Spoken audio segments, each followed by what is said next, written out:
এখন 3.5 মাস গেল, মাঝখানে আমরা দুটো ঈদ পেলাম, একটা সংসদ অধিবেশন পেলাম, আগামীকাল থেকে নতুন একটা সংসদ অধিবেশন, মানে বেশ কিছু ঘটনা ঘটে গেল। আমি ব্যারিস্টার ফুয়াদ আপনার কাছ থেকে শুরু করি। সরকারের পারফরমেন্স কেমন মনে হলো, বিরোধী দলেরও পারফরমেন্স কেমন মনে হলো এই সময়? ধন্যবাদ। আম, সরকারের পারফরমেন্সটা একটু লেজে গোবরে লাগতেছে আর কি সবকিছু মিলিয়ে। এটার বড় কারণ হচ্ছে যে বিএনপি দলের সরকার আকারে যাই যেগুলো বলেছে আর যেগুলো করছে এগুলো খুবই অ্যাপারেন্টলি কন্ট্রাডিক্টরি মনে হচ্ছে। যেমন ধরেন, বিএনপি লিডারশিপের একটা বক্তব্য ছিল যে আমরা ক্ষমতায় আসলে রাজনৈতিক বিবেচনাতে কোনো আর্থিক প্রতিষ্ঠানে আমরা কখনোই কোনো অ্যাপয়েন্টমেন্ট দিব না, এগুলো হুম। রাজনীতির উপরে থাকতে হবে।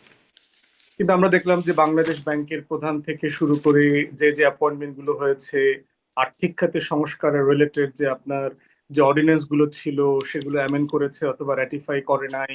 এখন দেখেন আবার ইসলামী ব্যাংক এস আলমের হাতে তুলে দেওয়ার জন্য যেটা করছে, দেশের সবচেয়ে বড় ফাংশনাল ব্যাংক, দেশের 40% লিকুইডিটি, হচ্ছে ইসলামী ব্যাংকের। দেশে দেশের ধরেন 40% রিজার্ভ মানি যেটা থেকে আসে ফরেন রেমিটেন্স, সেটা আপনার হচ্ছে ইসলামী ব্যাংকের হাতে। দেশের 40% ট্রানজেকশন, মানে হিউজ ব্যাপার। আপনি এই ব্যাংকের মালিকানা কে আছে না আছে, তারে ভালো লাগে খারাপ লাগে এই আলোচনা মানে above, it's huge financial stake. এবং দেখেন গত সপ্তাহ রিপোর্ট দেখলাম, এই টানাপোড়েনের মধ্যে সাধারণত ইসলামী ব্যাংক থেকে যে পরিমাণ টাকা উত্তোলন করা হয়, গত সপ্তাহে 2,000 কোটি টাকা বেশি উত্তোলন করা হয়েছে। এর মানে দেখেন যে আপনার গ্রাহকদের মধ্যে কিন্তু একটা টেনশন কাজ করতেছে। এবং এত বড় একটা ফাইন্যান্সিয়াল ইনস্টিটিউশন যদি আবার টেন্স হয়ে যায়, আবার যদি এখান থেকে টাকা ওঠানো শুরু হয়, তখন দেখবেন যে সরকার কিন্তু ফাইন্যান্সিয়াল ইন্ডাস্ট্রিতে কলাপস করবে, কারণ it's huge money making machine.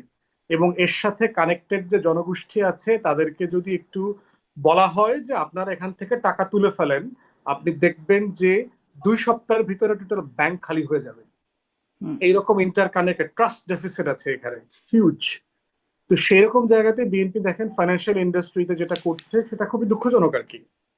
দ্বিতীয় এক্সাম্পল দেই, দেখেন মাননীয় প্রধানমন্ত্রী বললেন যে আমরা পুলিশে আইন শৃঙ্খলা বাহিনীতে রাজনৈতিক বিবেচনা অ্যাপয়েন্টমেন্ট দেওয়ার কারণে গত 17 বছর এগুলো এগুলো হয়েছে। ওই একই জায়গাতে একজন রেঞ্জ ডিআইজি বললেন যে তিনি ক্লাস 7 থেকে জিয়ার আদর্শে অনুপ্রাণিত, এবং তার এই পুরো বক্তব্যের ভিতরে পিএম কিন্তু ইন্টারফেয়ার করলেন না যে আপনি এগুলো থামেন, এগুলো রাখেন, এইসব বক্তব্য এখানে মানানসই না, পেশাদার না, এগুলো বললেন না।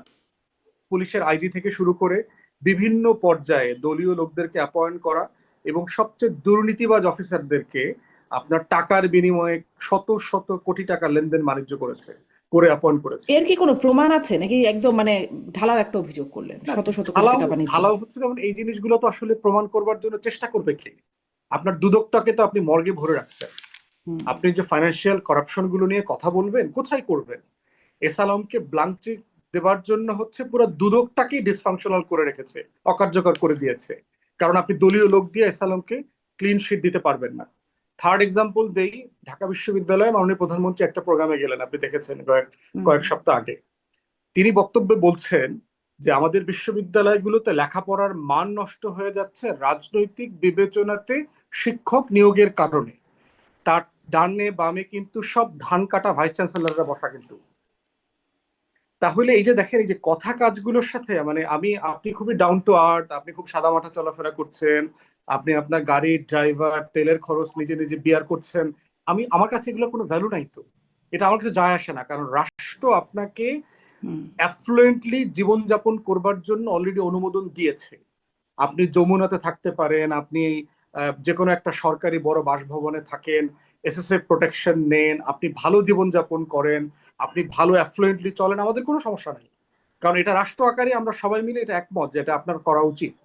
কিন্তু এর মধ্য দিয়ে যেগুলো হচ্ছে, আপনি যে কার্ড বিতরণ কর্মসূচি যেটা হয়েছে দেখেন, ফার্মার কার্ড বলেন, কৃষি কার্ড বলেন, আপনার ফ্যামিলি কার্ড বলেন, খাল কাটা কর্মসূচি বলেন, প্রত্যেকটা এত বেশি দুর্নীতিগ্রস্ততার প্রমাণ অলরেডি পাওয়া গেছে 3 মাসে।